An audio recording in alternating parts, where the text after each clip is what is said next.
yung susunod na mensahe mga kapiksi.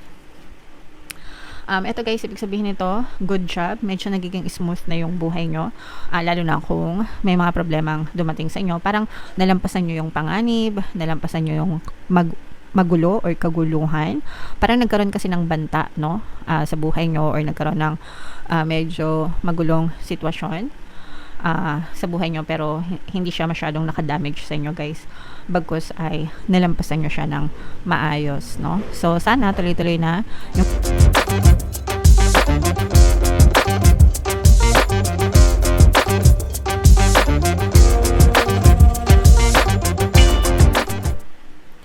Hello guys, hello Gemini, welcome back to Pinay Pixie Tarot. Ang pamagat ng episode natin for tonight is messages from the universe para ngayong May to June para sa Gemini, Sun, Moon, Rising, Sign, and Venus. By the way mga kapigsi, kung ano na lang yung message na makaresonate sa inyo, take that message kasi hindi lahat ng mensahe ay magre-resonate. And also guys, no, sa lahat ng naghahanap ng mga pampaswerte na lucky charms, lucky bracelet, crystals mga kapigsi, may mga products, items tayo sa description box nitong video. I-click nyo lang yun guys, tapos mag-view nyo na and pwede na kayong mag-check out mga kapigsi. So, Gemini, ito yung first message para sa inyo mga kapigsi. For some of you guys, maaaring nagkakaroon lang ng konting delay or parang konting block, no, balakid sa inyong kasaganaan sa buhay. Actually guys, meron naman kayo, no, hindi naman kayo naghihirap, no, yung iba sa inyo hindi naman naghihirap, kumbaga may source of income naman kayo, pero yung iba sa inyo guys, parang feeling nyo na stuck kayo, no, kumbaga hindi na nadadagdagan, parang yung iba sa inyo wala nang increase ng walang dagdag kita, kung ano na lang yung dumadating, yun at yun na lang mga kapigsi. And sometimes, okay lang naman yun guys, kung sobra-sobra talaga yung dumadating sa inyo, di ba? Pero minsan, pagka sapat-sapat lang yung dumadating sa inyo, tapos nagmamahal yung gastusin natin, dahil sa inflation, ganyan, sometimes kailangan nating kumembot ng konti, no? Para magkaroon tayo ng extra income, mga kapigsi. So, yun yung wala sa inyo guys, no? Yung extra income, extra dagdag sa sahod, extra dagdag sa pinagkakakitaan, no? Extra na pwede sanang mapunta sa mga savings, ganyan, mga kapigsi. Okay? And again guys, sabi ko nga, kung contento naman kayo sa buhay nyo, okay lang yun. Pero minsan, kailangan pa rin natin ng extra para sa paghahanda, para may mga savings tayo, di ba? Sa panahon ng kagipitan or whatever, mga kapigsi. Okay? So, hanap-hanap lang guys ng mga pamamaraan kung paano pwede tayong magkaroon ng extra income sa buhay. Another message for you Gemini, this is winter season, no? So dalawa itong card na to. Isa ito kapag naka-upright, we have summer, and then we have winter kapag ganito. So ang nakuha natin is winter. Winter is positive or passive, no? Passive energy. Whereas, ibig sabihin nito guys, not literally na winter, no? Well, sa iba, yeah, I think sa mga bandang Australia, ganyan, although hindi pa winter, paparating pa lang sa kanila, I think mga July, August yata. But anyway, ibig sabihin nito, mga kapigsi, this is the best time for you to do nothing but plan, okay? Wag mo na masyadong maging active, and pagplanuhin nyo munang mabuti mga kapigsi yung mga bagay-bagay sa buhay nyo, o kaya naman i-revisit nyo yung mga plano nyo, no? Kasi nga 'di ba, sabi ko sa inyo, yung iba nai-stuck kayo sa buhay. So baka may mga mali sa mga plano nyo, sa mga strategies nyo mga kapigsi, baka kailangan nyo magbago ng strategy, kailangan nyo magplano ulit, alamin kung ano yung mga aksyon na kailangan nyong gawin. And kapag nakabuo na kayo ng plano, ng matibay na plano, tsaka kayo kumilos guys kapag ready na kayo. Okay? Alright. So yan yung next message for you Gemini. Yung susunod na mensahe, mga kapiksi. Ito guys, ibig sabihin nito, good job. Medyo nagiging smooth na yung buhay nyo. Lalo na kung may mga problemang dumating sa inyo. Parang nalampasan nyo yung panganib, nalampasan nyo yung magulo or kaguluhan.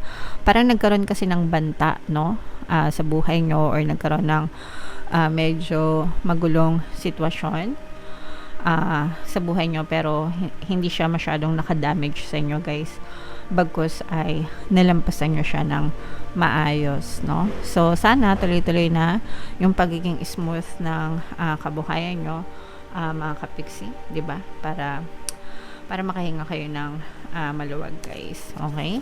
Alright, so yung next message, comment down below guys if feeling nyo nakaka-resonate kayo sa mga messages. Ito naman guys, ibig sabihin maganda yung inyong sitwasyon or energy sa paligid ng mga tao sa buhay nyo.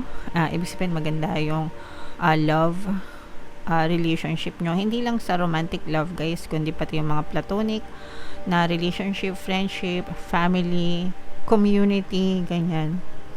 So maganda yung inyong connection with other people.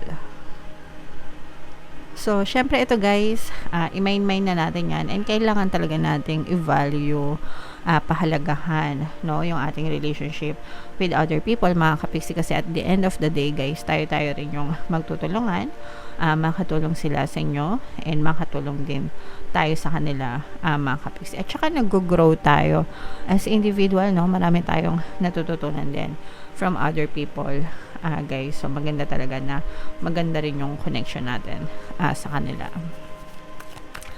So yung next message para sa inyo, Gemini. Ito naman ay healing, mga kapiksi, no? May kinalaman sa inyong healing, sa inyong paggaling, mga kapiksi. You are being advised actually na kung meron kayong mga nararamdaman sa inyong pangangatawan, sa inyong kalusugan, hindi lang sa physical, no, sa kahit anong aspeto guys, actually meron tayong emotional, mental, physical, and sometimes spiritual, mga kapiksi. So, mag-focus tayo sa ating healing, mag-focus tayo sa ating kalusugan. And actually guys, itong mga tao sa paligid nyo, no, pwede rin silang makatulong sa inyong healing, no, especially emotional and mental, 'di ba? Minsan kapag kasi nag-iisa tayo or sobrang stress tayo, guys, 'di ba, hindi natin kinakaya mag-isa. Pero kapag meron tayong mga nasasabihan ng mga problema natin, nailabas natin yung mga saloobin natin, nakakatulong 'yan sa ating mental and emotional healing, mga kapiksi. Dito sa ating channel guys, meron tayong Ho'oponopono and self-love na subliminal, tsaka yung Tagalog guided meditation para mawala ang stress and anxiety. So nakakatulong yan sa emotional healing nyo guys. Pwede rin nyo ring pakinggan para makatulong sa inyo guys. And another message for you, Gemini, is, eto guys, ibig sabihin nito, parang medyo kailangan nyo ng konting time para sa sarili nyo, and alamin kung ano yung, kumbaga parang self-reflection, ganyan, self-time, me time, no? Kumbaga parang alamin nyo what's going on in your head. Masaya ka ba? Malungkot ka ba? Anong magpapasaya sa'yo? Anong gusto mong gawin? Di ba, yung mga ganon, mga kapiksi, kasi sometimes dumadating talaga yung stage sa buhay natin na parang nalilito tayo, no, and parang nalulungkot tayo, parang naghahanap tayo ng purpose, or purpose sa buhay natin, mga kapiksi. So for some of you, parang medyo may ganyang klaseng pinagdadaanan ka, Gemini. Okay? So, konting pahinga lang and konting tanong-tanong lang sa sarili. Again, guys, no? So, i-mind nyo na tong mga magaganda dito, itong mga community na to, itong healing na to, guys, itong mga recovery, no? Sa mga problema So, i-mind nyo na yan mga kapigsi. Bunot lang tayo ng isa pang additional na message guys habang sinashuffle ko to. Panoorin nyo muna yung video natin regarding sa ating paano mag-manifest ng abundance video course. Kapiksi, sawa ka na ba sa mga struggles at hirap sa buhay mo? Masipag ka ba at masikap sa buhay ngunit hindi ka pa rin umaasenso? Ilang beses ka na bang nag-attempt mag-negosyo at mag-invest pero palagi ka pa rin nalulugi? Sa pagkakataon na ito ay maaaring may subconscious beliefs ka na nagiging balakid sa iyong pag-unlad at pagyaman. Introducing, paano mag-manifest ng abundance video course. Dito ay matututunan mong ma-overcome ang mga balakid mo para tuluyan ka ng umunlad, umasenso, sumagana, maging matagumpay, successful at maswerte sa iyong kabuhayan, pera, trabaho, negosyo, salapi at kaperahan ng bonggang-bongga. Dali, mag-send na ng email sa pinoypixie@gmail.com at simulan na ang iyong pagyaman ngayon. Alright, so sa lahat ng gusto mag-avail ng course guys, naka-flash sa screen nyo. Una, meron tayong paano mag-manifest ng abundance video course. Meron din tayong paano mawala ang third party at magkaroon ng harmonious na relationship. And meron din tayong paano pabalikin si ex, device breakup. So sa mga interesado guys, mag-send lang kayo ng email sa pinoypixie@gmail.com. So, bunot lang tayo ng isa pang card dito guys. And again, sabi ko nga sa mga naghahanap ng mga pampaswerte na lucky charms or bracelet, check nyo lang yung mga items sa description box mga kapiksi. Baka may magustuhan kayo doon. So, eto guys, yung additional na message para sa inyo. We have awakening mga kapiksi, no? Energetic upgrades, a new way of being, integration. So, for some of you guys, maaaring nagkakaroon kayo ng awakening. Kaya nga, ito, no, sabi ko sa inyo, guys, kanina, di ba, parang medyo nalilito kayo sa sarili nyo, hindi nyo alam gagawin nyo. For some of you, you may be finding your life purpose. Ganyan-ganyan. Pwedeng nag-emo, minsan ganun no? Pero, it's all about awakening, mga kapiksi. Sometimes, nagkakaroon talaga tayo ng awakening, no, only to find out really what's going on with yourself, and most of the time talaga nakikita natin yung purpose natin sa buhay kapag na-experience natin tong awakening na to, mga kapiksi. Okay, so may mga ganyan talaga guys, no, na hindi natin ma-explain, but you don't have to worry guys, because we are all spiritual beings in a human form, so wala tayong dapat ikatakot mga kapiksi. Alright? Okay. So, comment down below guys if naka-resonate kayo, and kung ano dyan yung message na naka-resonate kayo guys. For more tarot readings, ito yung playlist nyo. Ito naman yung ating success stories ng paano mag-manifest ng abundance video course. Click here to subscribe guys. Ito yung ating mga pampaswerte subliminals. Thank you for liking, sharing, and subscribing. See you again next time. I love you all mga kapiksi. Have a nice day. Bye-bye.